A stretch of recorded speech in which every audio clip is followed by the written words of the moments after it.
Amigos e amigas que acompanham o canal do Luiz Ademar, vamos falar agora do Brasileirão, hein? Acabou a 24ª rodada da Série A primeira divisão do Campeonato Brasileiro, ontem, sábado, 23 de setembro. E por que sábado? Assim como aconteceu semana passada, a rodada foi durante toda a semana até o sábado, primeiro jogo da final da Copa do Brasil. Pela primeira vez a CBF colocou São Paulo e Flamengo, uma final de Copa do Brasil, 2 domingos. Semana passada, no domingo passado, São Paulo ganhou no Maracanã. Hoje, estou gravando o vídeo dia 24 de setembro. Vão jogar à tarde no Morumbi. São Paulo pelo empate para ser campeão pela primeira vez da Copa do Brasil. O Flamengo tem que vencer por 2 gols de diferença para poder ser bicampeão. Foi campeão ano passado, os dois com Dorival Júnior. Então, para poder fazer a festa da Copa do Brasil em 2 domingos, a CBF desmembrou todinha a rodada de novo. E aí terminou ontem no sábado, né? E olha, essa rodada significativa, porque Botafogo perdeu, líder perdeu, Palmeiras, vice-líder, perdeu, só o Grêmio, terceiro colocado, venceu, o Bragantino venceu e entrou no G4, Fluminense venceu, segue ali na quinta colocação, e o Atlético Paranaense tirou o Flamengo, que perdeu na rodada. Flamengo e São Paulo perderam na rodada. Os dois com time reserva, o Flamengo ainda com alguns titulares, São Paulo com 11 reservas, os dois perderam. O Flamengo perdeu sua posição dentro do G6 e o São Paulo perdeu sua posição dentro da zona de Sul-Americana. Evidentemente, quem for campeão da Copa do Brasil já está com vaga na fase de grupos da Libertadores. Então, até por isso, São Paulo e Flamengo estão pensando na Copa do Brasil em primeiro momento, né? E na zona do rebaixamento, o Santos venceu, mas está na zona do rebaixamento. O Vasco venceu, mas está na zona do rebaixamento. A América e Curitiba que estão numa situação mais preocupante.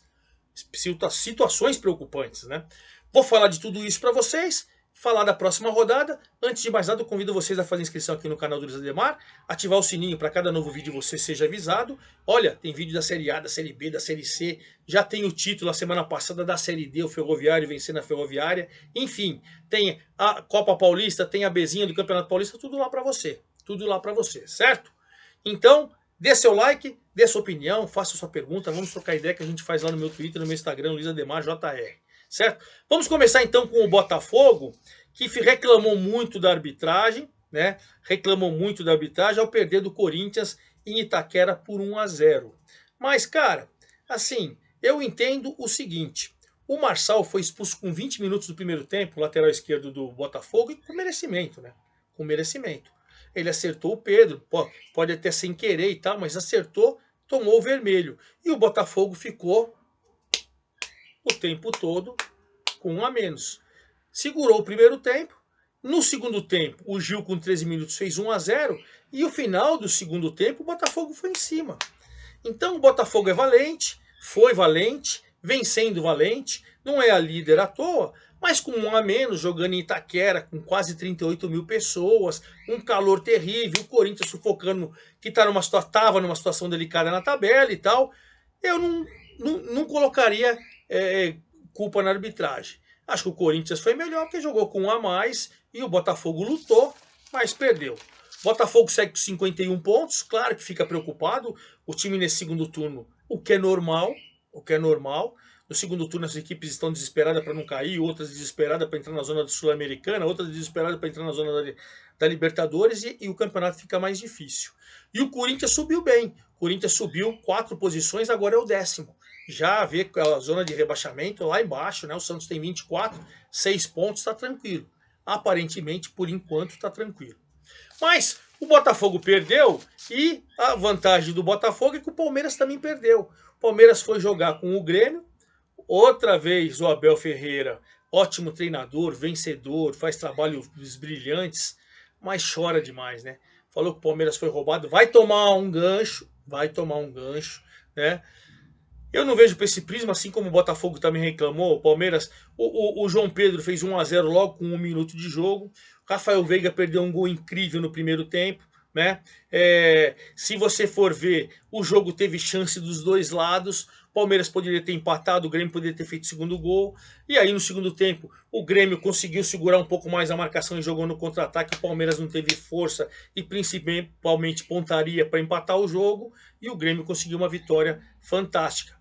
Abel, que saiu falando que foi roubado, fazendo o gesto, vai tomar um gancho pesado, hein? Palmeiras 44, Botafogo 51. Seguem os 7 pontos. continua a mesma coisa. 24 rodadas, são 38, tem 14 rodadas. Claro que dá. Claro que dá para o Palmeiras, né? E o Grêmio, com 43 pontos, ele tá a 8, também dá. Então, o campeonato, para mim, lógico que está muito mais fácil para o Botafogo, que tem um grande time, bem treinado e tudo. Mas dá para brigar. Dá para brigar sim. Botafogo 51, Palmeiras 44, Grêmio 43. Acho que esses três estão na briga. Se o Red Bull Bragantino, que agora é o quarto colocado com 42, também acho que dá. Até porque em casa é muito forte o Red Bull Bragantino, né? Ele dentro de casa ele consegue mostrar os seus resultados, já goleou o Flamengo, enfim, ele faz uma campanha muito boa dentro de casa, né? E por tudo isso, eu entendo que o Bragantino é um time que é complicado você desdenhar dele. E nessa rodada ele foi jogar com o América, desesperado lá, fez 1-0 com o Jadson aos 33 do primeiro tempo. No finalzinho do primeiro tempo, um pênalti, esse sim para mim, um pênalti garfado. Marcelo de Lima Henrique tem que aposentar esse cidadão. O cidadão é fraquíssimo. Aí ele deu um pênalti mentiroso. O Maestrini foi bater e o Cleiton defendeu. E aí logo depois o Bragantino vai e faz 2-0 com o Lucas Evangelista. Então o Bragantino sim para mim driblou a arbitragem e fez 3 pontos com o América desesperado. O América, 19º colocado com 17, ele está a 8 pontos do Bahia. Situação complicada, né? E o Bragantino subiu uma posição, agora está no G4, 42, quarto colocado. Então, na briga. Fluminense, nessa rodada, a gente pode falar que suou para vencer o Cruzeiro por 1-0, um belo gol de falta, uma folha seca do Léo Fernandes, espetacular, aos 21 do segundo tempo. Cruzeiro lutou, batalhou, jogo igual, mas esse golaço de falta deu a vitória para o Fluminense do Fernando Diniz. Fluminense foi a 5ª colocação com 41 pontos, o Cruzeiro ainda está na zona da Sul-Americana, é o 12º com 29. Para Libertadores não dá, né? Não dá para Libertadores, mas a Sul-Americana já é um caminho. Vamos ver o que faz o Cruzeiro na sequência. E o novo integrante do G6 é o Atlético Paranaense. O Atlético Paranaense que, dentro de casa, vem conseguindo seus principais resultados. Mais uma vez, no final da partida, ele ganhou de 2-1 do Internacional, com quase 26 mil pessoas apoiando. O Eric fez 1-0 no primeiro tempo. O Depena acabou empatando logo depois, 10 minutos depois ele empatou, primeiro tempo 1-1, segundo tempo pressionou o Atlético, nos contra-ataques teve algumas boas oportunidades o Inter, mas o Alex Santana aos 44 do segundo tempo deu uma vitória fantástica para o Atlético, porque o Atlético aproveitou a derrota do Flamengo, que eu vou falar para vocês, e entrou, agora é o 6º colocado, subiu uma posição, passou o Flamengo e com 40 pontos está no G6. O Internacional, 13º, com 29 pontos, hoje está fora da zona até da Sul-Americana, mas ele está na semifinal da Libertadores. Tem que focar, né? Vai enfrentar o Fluminense por vaga na final. Então até por isso ele está focando nessa situação. E o Flamengo perdeu a vaga no G6, mandando um time misto para reserva e empatando 0-0 num jogo muito ruim contra o Goiás lá em Goiânia, né? Flamengo, com esse ponto somado, tem os mesmos 40 do Atlético Paranaense, mas ele é o 7º, o Atlético Paranaense é o 6º. Hoje o Flamengo está na zona da Sul-Americana, mas evidentemente está na final da Copa do Brasil. Se ele for campeão, ele já tem vaga na Libertadores e está pouco se lixando para o brasileiro. Se perder, ele está com o mesmo número de pontos e está na briga por vaga na Libertadores também pelo brasileiro. Está numa situação confortável o Flamengo, certo? E o Goiás, com esse pontinho, subiu uma posição, é 15º com 26, a 2 do Santos. Ainda tem que tomar muito cuidado, porque corre perigo de rebaixamento, né? 8º colocado é o Fortaleza, né? O Fortaleza, que é aquele time que jogou com o São Paulo no Morumbi, o São Paulo escalou 11 reservas. Aí o Fortaleza tomou pressão. Na primeira investida, o José Elison fez 1-0 aos 15 do primeiro tempo. Aí pênalti para o São Paulo. O James Rodrigues bateu, o goleiro do Fortaleza defendeu. Aí fomos para o segundo tempo, pênalti para o Fortaleza. O Lutero bateu, 2-0 para o Fortaleza. Depois de uma saída de bola errada do Fortaleza, o James Rodrigues se redimiu o empate, fez um belo gol, 2-1. São Paulo terminou em cima, mas o Fortaleza aproveitou de jogar fora de casa com o time reserva do São Paulo e venceu. Venceu 38 pontos, oitavo colocado, segue na oitava colocação, mas a 2 do Atlético, a 2 do G6 para brigar por Libertadores. Mas o Fortaleza também é semifinalista da Sul-Americana, vai enfrentar o Corinthians em 2 jogos, e se for campeão da Sul-Americana tem vaga na Libertadores ano que vem, aí fica tranquilo, certo? São Paulo vem caindo, caiu mais uma posição, é o 14º com 28 pontos, saiu até da zona da Sul-Americana, mas tem um jogo a menos que é na próxima quarta-feira com o Coritiba em casa. Se ele vencer esse jogo a menos, ele vai para a 10ª colocação, se afasta lá da zona do rebaixamento, fica na zona da Sul-Americana. Mas porém, se ele empatar hoje, né, ou vencer o Flamengo, ele é campeão e está na Libertadores, aí é só você não cair, que já está de bom tamanho o brasileiro para São Paulo, certo? O Galo encerrou essa rodada ontem, num jogo difícil em casa contra o Cuiabá. Ganhou com mais um gol do Paulinho. Foi melhor que o Cuiabá, a verdade seja dito tudo, mas o Paulinho chegou a 10 gols. O Paulinho é o terceiro artilheiro do campeonato. O Tiquinho Soares tem 13, o Vitor Roque tem 11. No jogo do Atlético Paranaense, o Vitor Roque teve uma lesão no ligamento, não vai jogar mais esse ano. Se jogar, é lá no finalzinho do campeonato. Então, o Paulinho entrou na briga com o Tiquinho Soares aí pela artilharia, porque vai dar um tempo agora, um tempo longo, o Vitor Roque. Então, o Galo venceu o Cuiabá por 1-0, segue na 9ª colocação com 37, mas já está 3 do G6, onde ele está de olho pela vaga na Libertadores do ano que vem. E o Cuiabá caiu uma posição ao 11º com 29. 29 contra 10 do Corinthians, né, que está com 30 pontos. Cuiabá, 11º, 29. Cruzeiro, 29, 12º. O Inter, que perdeu do Atlético, 13º com 29. São Paulo, que perdeu do Fortaleza, 14º. Goiás, que empatou com o Flamengo, 15º com 26. E o Bahia, hein? O Bahia tem que tomar cuidado, que ele abriu essa rodada lá na segunda-feira. Nós estamos falando no domingo, dia 24. Ele abriu na segunda-feira, dia 18. Fez 1-0 com o Camilo Cândido no primeiro tempo, né? Rogério Ceni, segundo jogo dele no comando do Bahia, mas no segundo tempo, merecidamente, o Santos foi melhor. Marcos Leonardo empatou aos 27 e o Julio Furch entrou, o Imperador entrou no finalzinho do jogo e fez o gol da virada. O Santos ganhou 2-1. O Bahia segue fora da zona do rebaixamento com 25, mas o Santos, dentro da zona do rebaixamento, tem 24. Então tá vivíssimo para sair e para brigar com Bahia, com Goiás e com, sei lá, com mais gente aí, para escapar da zona do rebaixamento. O Santos. Mesma coisa do Vasco. O Vasco pegou o Coritiba, o Lanterna, coitadinho do Coritiba.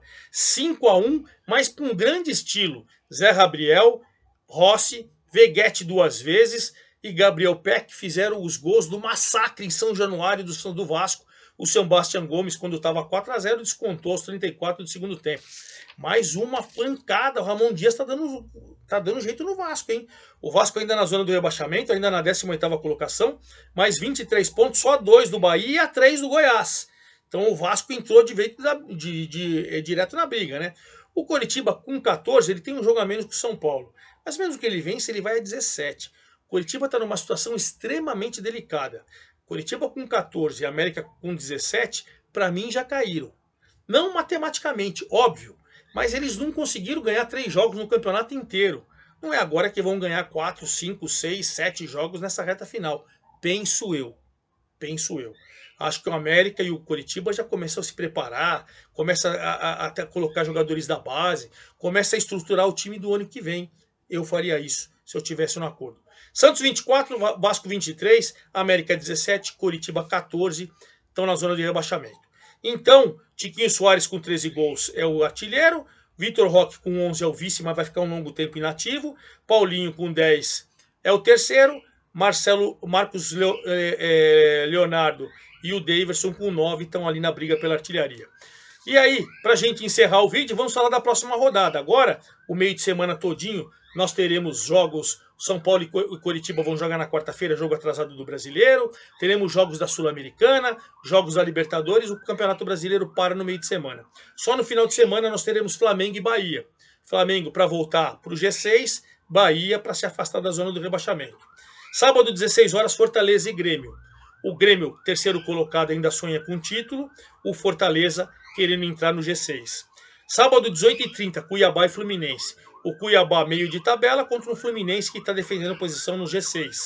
18h30 no sábado, São Paulo e Corinthians. Os dois meio de tabela. Se o São Paulo já foi campeão, né? Ele já está com vaga na Libertadores, é só somar ponto para sair lá da parte de baixo da tabela. E o Corinthians deve jogar com time reserva, porque ele vai estar jogando terça-feira com Fortaleza e depois na outra terça com Fortaleza na Sul-Americana. Penso eu que o Corinthians deve estar mesclado mais para reserva do que para titular. E no sábado que vem, dia 30, às 21 horas, Inter e Galo. Aí o Inter querendo entrar no G6 e o Galo também. Então um jogo que vale para os dois que estão ambicionando o G6. Domingo, 16 horas, Santos e Vasco. Dois times em zona do rebaixamento. Duelo do desespero, hein? 16 horas, Cruzeiro e América. Cruzeiro para se manter na zona da Sul-Americana, o América para tentar sair da zona do rebaixamento, mas para sair tem que ganhar uns 3, 4 seguidas, hein? 16 horas, depois Curitiba e Furacão, o clássico. O Lanterna defendendo aí uma posição para poder somar pontos, quem sabe ainda sonhar, eu acho difícil. E o Furacão defendendo sua presença dentro do G6. 18h30 do próximo domingo, dia 1º de outubro. Bragantino e Palmeiras. Olha que jogão. Palmeiras 44, segundo. Bragantino 42, quarto. Se o Bragantino vencer o Palmeiras, ele ultrapassa o Palmeiras. Olha que espetacular, hein? Esse jogo 18h30 domingo é espetacular. E na segunda-feira a gente encerra com o líder Botafogo defendendo a liderança em casa, no seu tapetinho, contra o desesperado Goiás, que, dependendo da combinação de resultados, pode até ir parar na zona do rebaixamento. E claro, na próxima segunda, na verdade, dia 2 de outubro, eu volto com todos os detalhes para vocês. É isso aí, forte abraço a todos, até lá!